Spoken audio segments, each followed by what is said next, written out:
Hello everyone, this is Dr. Jay Mehta here from Mumbai, and in this video, as we are discussing the journey of the embryo inside the laboratory, in our previous video we discussed about something which is very important, which is the first sign of fertilization, which is called as the 2pn stage or the 2 pronuclei stage. In today's video, we are going to focus predominantly on the second day of the embryo. That means day 2 embryo. Remember, after fertilization, the embryo grows from a single cell to 2 cells and then from 2 cells to 4 cells. So this 2 cells occur on the first day and the 4 cell stage occurs on the second day. So today we are on the second day of embryo culture. Now this thing is going to be best visualized when the lights are off. So we will switch off the lights and we will show you a close-up of the 4 embryos which are being cultured. Now let's look at this. Now first let me show you the time. So if you see the time, see it is at 44 hours. So when we look at 48 hours, that means around the second day. Let's look at the first embryo. Now you can see this is one embryo which is unfertilized. So when an embryo is unfertilized, it stays as a single cell. It is not divided further. Correct? Let's look at the first embryo. You can see that yes, instead of one, there are 2 or 3 cells. However, these 2 or 3 cells, they don't look uniform. It's very simple. Always remember it this way. Look, when everybody is studying in the first standard, everybody is of the same height, right? You can't have one child who is 4 feet tall and the other child is 6 feet tall, correct? Everybody is going to be at the same height.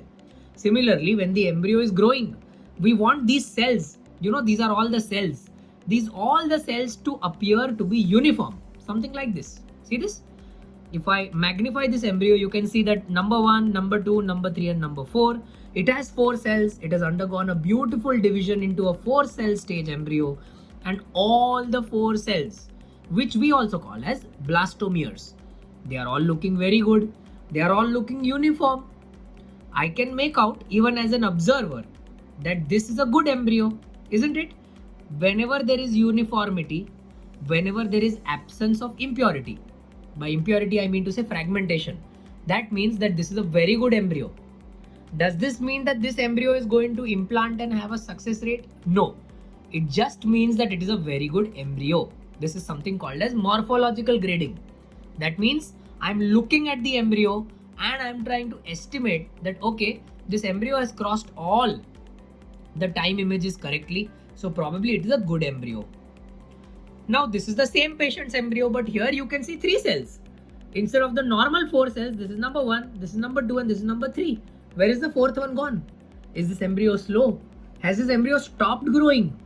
All these are lot of question marks, and all these are the things which we want to assess. So if I have to give ranking to these embryos, I will rank this embryo as embryo the best embryo. This is a non-fertilized thing, so I'm not going to rank this at all. This is number 2 and this one is number 3, correct?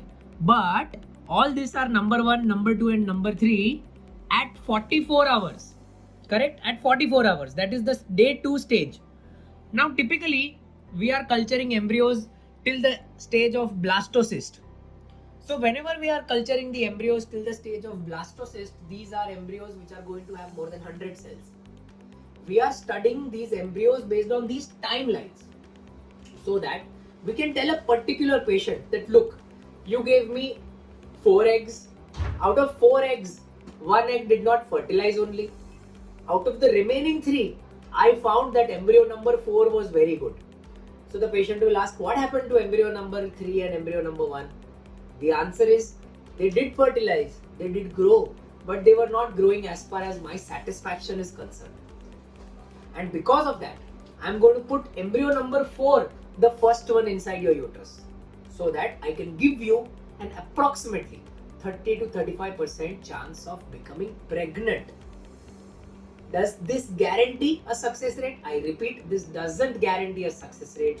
This helps us in choosing the embryo which appears to be the best morphologically. That means on its visual appearance. And that is very, very important for a patient to remember. In our subsequent video, we will come up with day 3. Look, this is day 2. So we'll come up with day 3 or 8 cell stage and then the blastocyst stage. And I think that is going to be interesting for a patient to follow the entire journey of the embryo as it occurs inside the laboratory. Thank you so much.